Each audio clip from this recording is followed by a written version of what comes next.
આંતરરાષ્ટ્રીય નશા વિરોધી દિવસ નિમિત્તે સુરત પોલીસ દ્વારા નો ડ્રગ્સ સોસાયટી અભિયાન હેઠળ પાલ આરટીઓથી અડાજણ સર્કલ સુધી ભવ્ય જનજાગૃતિ રેલી યોજાઈ હતી। મોટી સંખ્યામાં પોલીસ અધિકારીઓ, પોલીસ જવાનો, વિદ્યાર્થીઓ અને નાગરિકો ઉત્સાહભેર જોડાયા।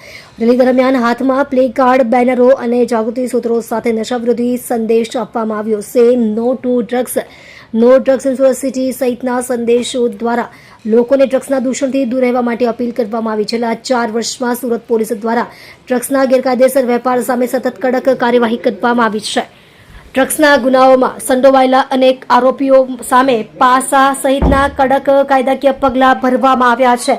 ડ્રગ્સના નેટવર્કને તોડવાની સાથે સુરત પોલીસે વ્યસનગ્રસ્ત યુવાનોની નશાની લતમાંથી મુક્ત કરવા તબીબો અને કાઉન્સિલરોના સહયોગથી ડી એડિક્શન અને પુનર્વસનના પ્રયાસો પણ હાથ ધર્યા છે। સુરત પોલીસનો સંકલ્પ સ્પષ્ટ, ડ્રગ્સના વેપારીઓ સામે કડક કાર્યવાહી યથાવત રહેશે। જનજાગૃતિ, કાયદાનો કડક અમલ અને પુનર્વસનના માધ્યમથી સુરતને સંપૂર્ણ ડ્રગ્સ મુક્ત બનાવવાના પ્રયાસોને વધુ વેગ આપવામાં આવશે। આજે 26 જૂનના રોજ international day against drug abuse તરીકે ઉજવવામાં આવે છે અને એને જ ભાગરૂપે આજે સુરત શહેર પોલીસ, સુરત શહેરના નગરજનો, સ્કૂલ કોલેજના બાળકો દ્વારા જો આજે એક રેલીનું આયોજન કરવામાં આવ્યા છે। જેમાં મુખ્ય ઉદ્દેશ એવું છે કે અમે બધા લોકો બહુ કટિબદ્ધ છીએ, પ્રતિબદ્ધ છીએ કે આપણે સુરત શહેરમાં કોઈ ડ્રગ્સના કોઈ ચલન નહીં થાય જોઈએ, કોઈ ડ્રગ્સ ના લે, એના સેવન નહીં કરે જોઈએ।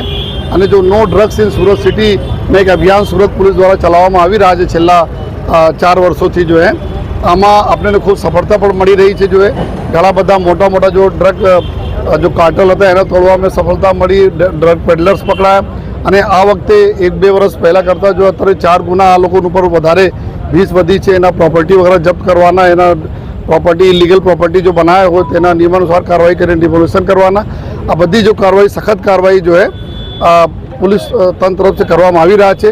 પરંતુ અમે એટલો જ સહયોગ જો પ્રજાજનોને જોઈએ, અમારા મીડિયાના મિત્રોને જોઈએ, કારણ કે કે એક અવેરનેસની બી જરૂરી છે કે એના ઉપયોગથી શું શું નુકસાન થાય છે, શરીર કેવી રીતે ખતમ થઈ જાય છે, પરિવાર પર કેવી રીતે સોશિયલ સ્ટિગ્મા લાગે છે, એના બી અમે લોકો અવેરનેસ કરીએ છીએ। અને સાથોસાથ જો એક્શન અને એના પછી જો રિહેબ કરવાના, જો આમાં ફસાય છે એના કેવી રીતે બહાર લાવી, એના બી અમારા જો એસઓજીને એક ટીમ જો રિહેબના કામ અહીંયાના ઘણા બધા ડૉક્ટર્સ અને રિહેબ સેન્ટર સાથે મળીને કરી રહી છે અને અમે લોકો એકદમ કટિબદ્ધ છીએ કે આવનાર દિવસોમાં ઓર કડકાઈથી એના ઉપર જો અમે લોકો એક્શન લેતા રહીશ। અને ફરીથી જેટલા લોકો અમારા આજ રેલીમાં સહભાગી થયા એ તમામ લોકોનો અમે ખૂબ ખૂબ જો આભાર માનીએ છીએ। Thank you. જય હિન્દ, જય ભારત। સાહેબ, જે રીતે ડ્રગ્સ સાથે વ્યક્તિઓ સંકળાયેલા હોય એ લોકોને કઈ રીતના નાબૂદ કરવામાં આવશે અને અત્યાર સુધી કેટલા લોકોને ડ્રગ્સમાંથી બહાર કાઢવામાં આવે? અત્યારે આપ જુઓ તો ગુજરાત સરકાર તરફથી જો એક ANTF અલગથી એક ફોર્સ પણ બનાવવામાં આવેલી છે, એન્ટી નાર્કોટિક્સ ટાસ્ક ફોર્સ।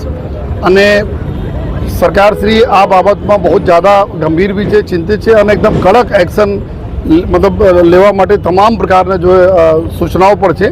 તો આવનાર દિવસોમાં અમે લોકો ઓર અમારા જો ટીમો છે એના મજબૂત બનાવીને ઓર બી આજુબાજુના જો રાજ્યોના જ્યાંથી આપણા જરૂરત લાગે છે આરોપીઓ માટે ત્યાં ઓર કડકાઈ અમે લોકો સંકલન કરીને કાર્યવાહી કરવાના છીએ અને જો આપ ટૂંક સમયમાં આ બધા લોકો જોઈ પડશે।